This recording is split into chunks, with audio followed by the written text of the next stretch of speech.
Hello, Michael here from Small Robot Studio with another Renderman tutorial. Today we're going to be having a look at how to create a quick procedural dirt shader for use in your scenes. These will hold up under reasonable scrutiny, though I wouldn't use them for close-ups personally. You might get away with it in some situations. However, it does look pretty decent in a medium or long shot. So I have got a plane in the scene. It is 40 by 40. If you're wanting to use the same dimensions as me. If you want to get the same result, you will need to have the dimensions set up for your plane the same. You can apply this shader to any shape because it's procedural, but in this example, I'm just going to be using a plane.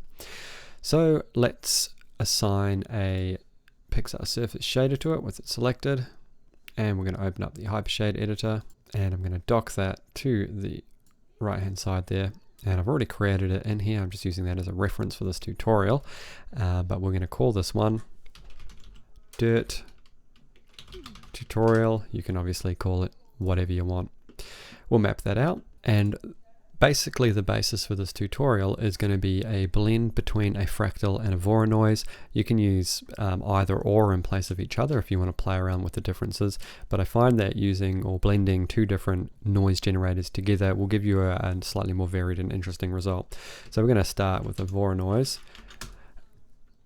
and a voronoi is a fairly cloudy looking noise, as you can see, and what happens when we use it as a bump map, it creates some nice surface displacement which looks very realistic to sort of crunched up dirt. So just with the frequency at 10, that's the only difference I'm going to make there, and we'll show you what it looks like with a PXR bump.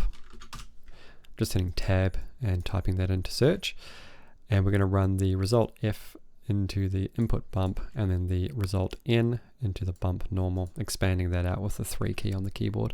It's going to hit 1 because I want to make that small, and 1 there as well. So I know that I'm done with these ones for now. So if we run an IPR, you'll see that we get this result. Zoom in here a little bit. And obviously I've already got a light in the scene, so you can see this is giving us a little bit of sort of surface variation, and we can change that as much as you like. So you can go around and play with this a little bit if you want to, give it a little bit more detail. You can use the octaves. You can increase its contrast with gain, though that does seem to get a little bit too crazy for my liking. We do want it to be a sort of gradient differential between your highs and your lows, and we want it to be fairly wide. We don't actually have anything in scale in the scene, so we don't really know what it looks like, but I'm just going to try and get it to look good, and then you can scale it to your liking for your scene. So the next thing we're going to do is create a fractal and blend it with this voronoi. So we'll just hit tab and type in fractal and get a PXR fractal node, and then we want to blend, PXR blend. And basically this blend is just going to be to control this bump map. So we can just use the RGB input for either of the voronoi and the fractal. And we're just going to use the RGBR output into the input bump there. So now we can use these alpha controls to blend the two.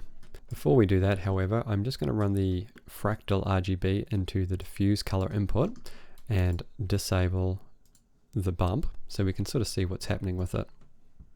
So you can see it's pretty cloudy and not very detailed at the moment. So we're going to increase the layers, and then the frequency we're going to increase by quite a bit.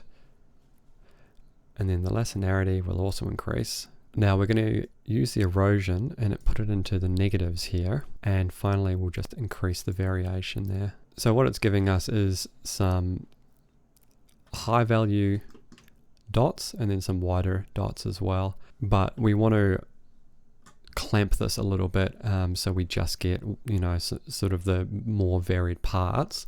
So what we're going to do is add in a threshold. And we're going to run the result RGB into the input RGB. And then the result RGB from the threshold into the diffuse color. So now you can see that we can use this transition width to smooth out the transition from the high values to the low values. And then we can use the threshold to get rid of some of that. So now we've just got some of these larger shapes and some of these smaller shapes, which are going to work as sort of like rocks in our dirt. Then you can go in and adjust the frequency if you want to increase or decrease the scale of these rocks. So you're going to get big rocks at a lower frequency, smaller rocks and more of them at a higher frequency. The lacinarity is going to increase the smaller ones in between, and then as you increase the erosion from the negative value, you'll see it gets rid of some of those smaller ones.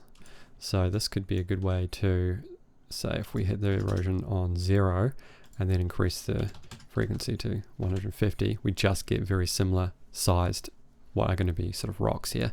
But what we're going to do is have that on -2, so we get a little bit of variation between the two. And I'm going to increase the decrease the lacinarity a little bit, so the variation between the smallest and the largest isn't so high. Turbulence will look like that, just in case you were wondering. Probably not going to use it though. And we can also lower the values or increase the values with our color scale, which will affect our threshold. So I'm going to use a transition width of 0.23 here and a threshold of 0.25. And I know that doesn't look particularly exciting at the moment, but once we blend it in here, it's going to look a little bit better. Now, because these black areas are going to be our rocks, I actually want to invert this. So we'll create a Pixar invert and run the RGB from the threshold into that. So in case you wanted to see what that looks like on the render now, that's the sort of result you get. So you can see all those white areas are going to be our rocks. So now we can run the Pixar invert to the top RGB of our blend, replacing the fractal input from before. And we'll run that result RGB from the blend into the diffuse color so we can sort of see what's happening. So now if we adjust the alpha of each, you can see that we can blend the rocks in over the top of our voronoi, which is just that cloudy sort of variation in the surface, which is sort of acting as the surface of our main ground plane. So let's disconnect the RGB and we'll change that scale of that bump to be 0.1 and then re-enable the bump. And so now we get this sort of effect. So you can see we're getting a bit of variation between the dirt sort of main undulating surface and then our rocks that are on top. They're a little bit too apparent at the moment, so we probably need to back those off a little bit. So if we go into the fractal and we can change the color scale, the color offset rather, and then we can just blend as much or as little of those out as you want. Let's say that is okay. Now, because all these rocks are essentially a value of 0.1, we could actually go in and back them off even further or control them even further with an HSL node. So we'll run the result RGB from the Pixar invert into the input RGB, and then the result RGB into the blend. And then we just need to reduce the luminance. So you can see that's starting to make all those rocks quite a bit more subtle and blend into the dirt a bit more. Now currently we just have grey dirt there, and obviously we want some colour. So we are going to use a couple of different colours here. We'll use another PXR blend, and we're going to choose two colours. One colour for our rock, which is going to be a fairly desaturated brownish colour, and then one colour for our dirt, which will just use a brown, a more saturated brown. You can use a lighter or darker one, or less desaturated, more desaturated. Somewhere around there is kind of what I'm going to use. And we'll run that result RGB into the diffuse colour. Okay, so now we're going to connect the RGBR from our invert into the top alpha. So all our rocks are going to be this color and our dirt is going to be this color. And there you go. So you get your dirt and your rocks. And as you can see, at a wider shot, instead of being zoomed in, this is at 100% zoom. Obviously this doesn't look very good on the video because it's a very low resolution, but you can see that just with that little variation, it creates a fairly good representation of dirt. The only thing I probably would do here is maybe increase the detail in our voronoi. So just by increasing the frequency there. And then if you're finding that to be too bumpy, you can change the color scale. And that lowers it down a bit. So because we're just using a bump map here at a close up, you will find that obviously it doesn't stand up to too much scrutiny. So what we'll do here is I'll put a sphere in so we get a better idea of how this is working, and we'll just jump back to the hypershade, and what we'll do is create a PXR displace, and we can use the input that was going into our bump map as our displacement input. So we'll use the result RGBR into displacement scalar. Scalar works the same as a bump map. It's only using 0 and 1 values, and it's just displacing it up and down. So we can run the result out color into displacement shader, and we'll set the gain to 0.1, and then we can run this IPR again, and we'll also assign that dirt material to our sphere. And you can see actually with an object on top of the dirt, it does actually look pretty decent. So now if we zoom in with actual displacement, we get a lot more detail here. So there you go, that's pretty decent. The only other thing that we could do to improve this is add a variety of specularity, and I would probably use the voronoi for that. So we'll just run the voronoi float into the specular roughness, like so. And then if we run that IPR, and we can just increase the face color, which is essentially going to work as our gain for our specularity. So now you get more of a muddy effect. And you'll obviously want to use this pretty sparingly because it's obviously created quite a bit of specularity.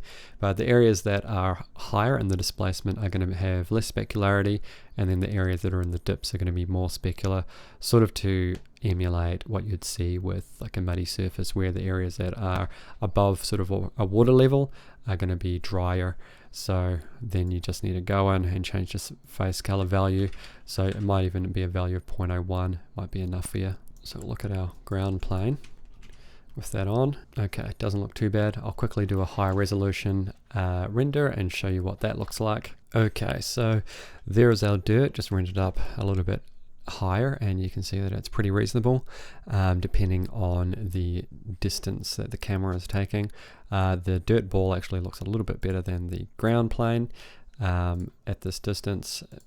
So yeah, you'll just need to decide how much frequency you need in your detail for your patterns as to where your camera is. But the other thing to consider would be not using the displacement and just displacing your ground, the actual geometry, just by lifting up some actual vertexes, you know, randomly, that sort of thing. But there it is. That's pretty much all there is to it. So hopefully that's helped you guys make some dirt surfaces. That's it for this tutorial. If you found it useful, make sure you leave a like so other people can find it. And if you haven't already, make sure you subscribe, as we're bringing out CG and illustration tutorials every week, just like this one. Become a patron and access tutorial assets, bonus content, a private Discord, and more by clicking the link below.